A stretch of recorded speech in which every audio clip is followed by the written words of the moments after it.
Chào tất cả anh em nhé. Hello anh em. Ý giờ nó chỉ cú cho PC đó là một cái này nó vá cho chế nó nơi cho không gì nữa. Con này nó bị thùng lốt đấy anh em ạ, không phải thùng xăm đâu. Lúc nào chúng ta xăm ấy, lúc là thùng lốt đấy. Đi đường mà không có vá này đi nguy hiểm lắm anh em ạ.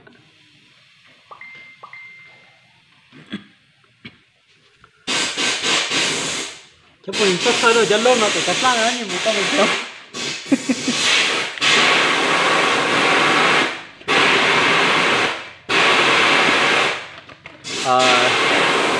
Này nó vá bình lại khó to nó ơi. Ý à, xe ga là một đâu, F-Seater 150, 155 là một đâu, cứ gọi là phân khúc mô tô đi nhà anh nha.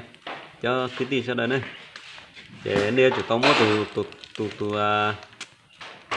Vin đường cái kia là Vin. Nên chủ mua từ nó đi.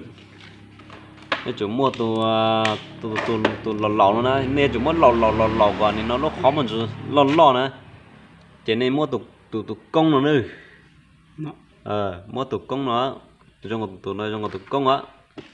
Cho nên nó nơi. Cho nên nó. Thì cho nó giờ cho dây vá nữa. Cho nên muốn chờ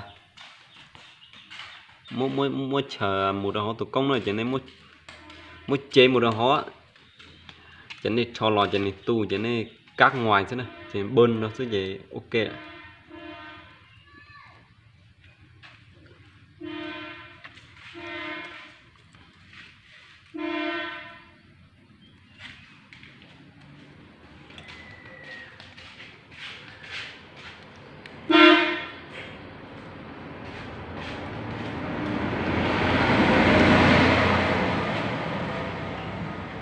Nó nơi có lên nào.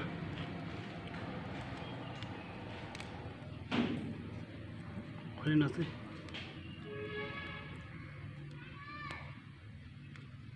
Đó. Trời một thứ này.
Ok.